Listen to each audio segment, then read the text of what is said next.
Good morning and welcome to Chapter Dave. I'm home again. We are on chapter 17, and I'll just show you in the book at the little dinner table because this is the chapter where they finally have dinner together.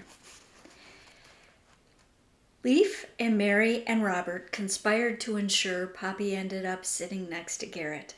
Originally, he would have been sandwiched between Astrid and a beautiful woman named Sousa. Then Robert motioned Astrid over to the empty seat next to him. Poppy had nowhere left to sit than right next to Garrett. That was when Garrett lost all interest in eating.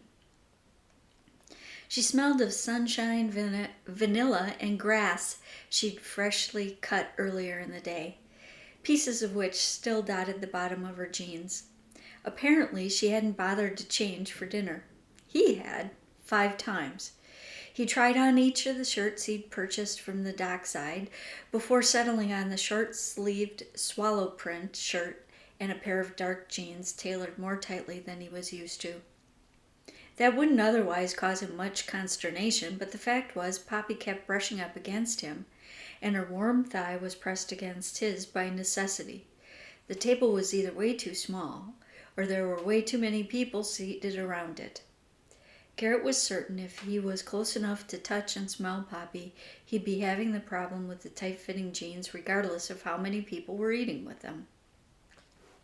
That wasn't something he'd actively had to think or worry about in over a decade. Maybe that said more about the state of what he'd considered a perfectly acceptable sex life than it did about his proximity to a woman he had forgotten he'd been attracted to years ago and was clearly attracted to now, much to his annoyance. He had neither the time nor the inclination for a summer romance with someone his father cared deeply about. Garrett scowled at his internal rumblings of sexual and romantic dissatisfaction as he shoveled in another forkful of some sort of vegetable hash that everyone else at the table thought was fantastic. It tasted like mushy sawdust to him. "Garrett," his father said in his soft, yet steely paternal voice, a voice he hadn't heard since he'd left home. "Sousa asked you a question. Twice." Garrett's head shot up. He looked toward the woman opposite of him and Poppy. Until that moment, he hadn't realized he'd been leaning toward Poppy and away from Sousa. He slowly aligned himself with the exact center of his chair, noting offhandedly he preferred cut grass and sunshine to the subtle and expensive French perfume he was used to. Well, that's new. Garrett chalked that up to there being a decidedly lack of freshly cut grass in Manhattan. He looked into Sousa Gallagher's eyes, noticing their lovely shade of gray, and said, "Sorry, I've got my rapidly approaching deadline on my mind." Sam made a rude noise but didn't look up from his plate. His agent just kept shoveling food into his mouth like he hadn't eaten in a week. Garrett ignored him and continued, "If I've been a poor dinner companion, I apologize." He said it in his most polite tone, one he generally reserved for book signings and interviews with strangers. His gaze shot briefly to his father's face, seeing a flash of something like admiration mingled with disappointment before polite openness settled there. When Garrett was a kid, he called that expression of Robert's his lawyer face, mainly because it hid whatever it was his father was really thinking. Garrett had challenged his father on it once. Robert responded with a quick, "What makes you think I was thinking at all?" Followed by, "You read too much into expressions, Garrett." No, he didn't. Not then, not now. Micro-expressions were his bread and butter. At least they played a major part in his success until his disastrous interview with Glory. Thinking about Glory and Poppy's role in making his father's letters and Garrett's private life public wasn't doing anything good for his digestion. "Yep, it's the anger that's got you all tied up in knots. Keep thinking that." Anger's worked so well for you up until now. Focus on that.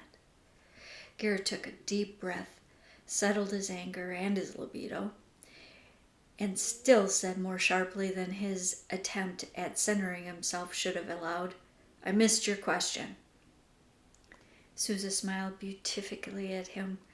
Even though Garrett had just met her, she wasn't hiding her overtly innocent expression or the instigating tone with which she responded. That's okay. My question was overly personal and openly rude. Then she smiled a real, almost empathetic smile.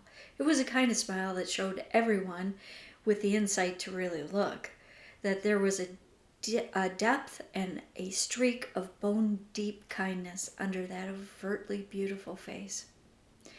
If I were you, I'd either ignore it or tell me to go. She looked briefly at Astrid and then back to him. To Hades. Astrid piped in after rolling her eyes dramatically. I know what Hades means. Leaf ruffled her hair. Of course you do. What are we, barbarians? Astrid smiled and pounded the heels of her hands on the table as she said loudly, We're not barbarians.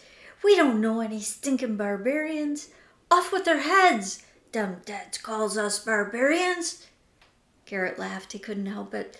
He got the distinct impression this happened frequently at mealtime when all the Hansons were present.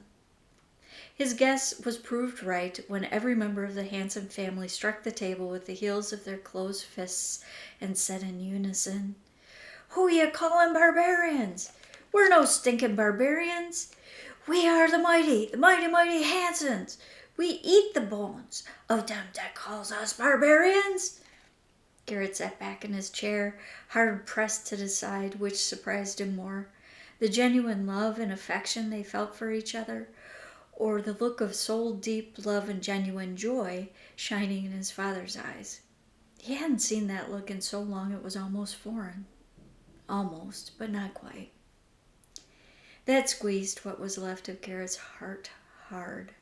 Being back in Fish Creek was setting his teeth on edge. He'd been there less than 24 hours and his world had already tilted, shaking something loose in him he didn't recognize. Sam shot him a look that said something like, When did we enter the zoo? Garrett wasn't sure when they got there, but he was hesitant to leave. He was enjoying himself, even though he was going to have to sneak out for a burger before bed. Vegetable mush just wasn't his thing. He also doubted he could eat enough of the chocolate torte he and Beth created to satisfy his hunger. Garrett placed his napkin next to his plate. He was done eating. He shot Poppy a quick glance. She was still smiling at Astrid along with the rest of her siblings. He'd been doted upon like that once upon a time, by two different incarnations of family. He missed it. He took pleasure in it. And it made him decidedly uncomfortable. The fact that joy and love and acceptance made him uncomfortable irritated the Hades out of him. The upside of a relationship with Glory was the fact that there was never any singing or table pounding at the dinner table. There had never been all that much smiling either. Nothing like a rude trip to Hades-inducing question to bring him back into his comfort zone. It couldn't hurt, could it? He'd soon be sorry he asked. Garrett looked at Sousa, who lost her smile when Leaf looked directly at her with narrowed eyes that privately conveyed a message Garrett never wanted to be privy to. He drew her attention when he asked softly, So what was your question? Two things happened simultaneously. Poppy elbowed him in the ribs, which surprised him as much as it hurt, and everyone at the table turned toward him as the air around him buzzed with a mixture of anticipation and a sense of dread. Almost as if he'd just gained something that he could quickly lose. Almost as if he just gained something that he could lose as quickly as it was gifted. He didn't like the feeling at all. He read nothing teasing or rude on Sousa's face. If anything, she projected sincerity. That alone should have told him he was screwed. He could have diffused the feeling by saying something funny or something snide, or simply by getting up, thanking Poppy for a lovely vegetarian meal, and said his goodnights. Instead, he prompted Sousa, saying, "Ask. Are you ever going to read Poppy's emails to you? She sent quite a few over a series of months. You never answered. Poppy deserves an answer." The last statement was said with judgment that took nothing away from the fact that he had ignored Poppy. He'd ignored his father too. Both had gotten him nowhere he wanted to be. Garrett held Sousa's unblinking gaze. He wanted to ignore her or tell her to go to hell.